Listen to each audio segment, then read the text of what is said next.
जय हिंद, वंदे मातरम, जय छत्तीसगढ़। साथियों, पंडित सुंदरलाल शर्मा छत्तीसगढ़ महतारी के एक ऐसे सपूत जिन्होंने अपना पूरा जीवन देशवासियों के लिए और देश के लिए समर्पित कर दिया। आजीवन समाज में व्याप्त कुरीतियों के खिलाफ, अंग्रेजों के खिलाफ और राष्ट्र की स्वतंत्रता के लिए संघर्षरत रहे। पंडित सुंदरलाल शर्मा छत्तीसगढ़ में जन जागरण और सामाजिक क्रांति के अग्रदूत थे। पंडित सुंदरलाल शर्मा कवि थे, सामाजिक कार्यकर्ता थे, समाज सेवक थे, इतिहासकार थे, स्वतंत्रता संग्राम सेनानी थे, बहुमुखी प्रतिभा के धनी थे। समाज के लिए और राष्ट्र के लिए उनके द्वारा किए गए उल्लेखनीय कार्यों के कारण उन्हें छत्तीसगढ़ का गांधी भी कहा जाता है।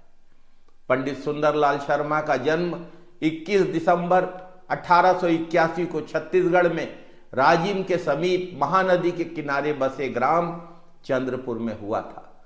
पंडित सुंदरलाल शर्मा बचपन से ही अहिंसा में विश्वास करते थे।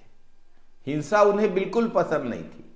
वे अस्पृश्यता को भारत की गुलामी और समाज के पतन का कारण मानते थे। उन्होंने समाज के उत्थान और संगठन के लिए गांव-गांव घूमकर लोगों को जागरूक किया, अस्पृश्यता के खिलाफ अभियान चलाया। छत्तीसगढ़ की राजनीति में और देश की आजादी की लड़ाई में उनका विशेष योगदान रहा है।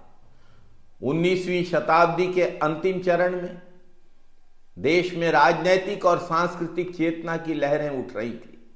छत्तीसगढ़ के गांव-गांव में व्याप्त अंधविश्वास, अस्पृश्यता, छुआछूत, सामाजिक कुरीतियों और रूढ़िवादिता को दूर करने के लिए, सामाजिक चेतना को घर घर पहुंचाने के लिए पंडित सुंदरलाल शर्मा ने उल्लेखनीय कार्य किया। पंडित सुंदरलाल शर्मा ने राष्ट्रीय कृषक आंदोलन, मद्य निषेध, आदिवासी आंदोलन, स्वदेशी आंदोलन, जिसमें विदेशी वस्तुओं के बहिष्कार और देशी वस्तुओं के प्रचार प्रसार पर जोर देने का काम किया।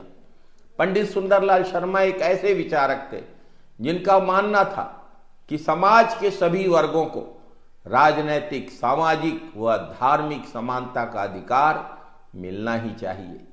वे 1903 में अखिल भारतीय कांग्रेस कमेटी के सदस्य बने, AICC मेंबर बने। उन्होंने 1902 में सूरत में आयोजित राष्ट्रीय अधिवेशन में जाने वाले छत्तीसगढ़ के युवाओं का नेतृत्व किया था। सन 1907 में राजिम में संस्कृत पाठशाला और कुछ वर्षों बाद वाचनालय भी स्थापित किया था पंडित सुंदरलाल शर्मा ने। रायपुर में ब्राह्मणपारा में बाल समाज पुस्तकालय की स्थापना भी उनके द्वारा की गई थी। समाज में असमानता को दूर करने के लिए किए गए उनके कार्यों से महात्मा गांधी भी प्रभावित थे। उनके प्रयत्नों से ही महात्मा गांधी 20 दिसंबर 1920 को पहली बार रायपुर आए थे। छुआछूत के खिलाफ पंडित सुंदरलाल शर्मा के अभियान की प्रशंसा करते हुए महात्मा गांधी ने कहा कि वे तो मेरे गुरु हैं। पंडित सुंदरलाल शर्मा भाषा और साहित्य में विशेष रुचि रखने के साथ साथ एक महान साहित्यकार थे। उन्होंने हिंदी भाषा के साथ साथ छत्तीसगढ़ी में भी रचनाएं भी रची और छत्तीसगढ़ी को भाषा का रूप देने के लिए अथक प्रयास किया।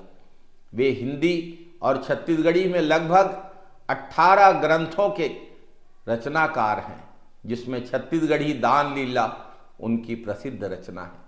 यह छत्तीसगढ़ का प्रथम प्रबंध काव्य है। वे अपनी कविताओं में सुंदर कवि उपनाम का उपयोग करते थे।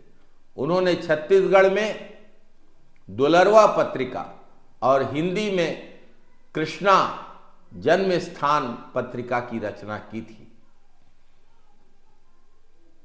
पंडित सुंदरलाल शर्मा छत्तीसगढ़ राज्य के स्वप्न दृष्टा भी हैं। छत्तीसगढ़ महतारी के लाल, स्वतंत्रता संग्राम सेनानी और समाज सुधारक पंडित सुंदरलाल शर्मा को उनकी जयंती के अवसर पर मैं शत शत नमन करता हूँ, प्रणाम करता हूँ। धन्यवाद। जय हिंद, वंदे मातरम, छत्तीसगढ़, जय छत्तीसगढ़। साथियों, अगर आपको हमारे इस YouTube channel Congress the real voice of India में दी जाने वाली जानकारियाँ अच्छी लगती हैं तो आप हमारे इस YouTube चैनल को सब्सक्राइब करिए, बेल आइकॉन दबाइए, हमारे इस YouTube चैनल की लिंक के ऊपर कमेंट करिए, इसे शेयर करिए, इसे पोस्ट करिए। बहुत बहुत धन्यवाद साथियों।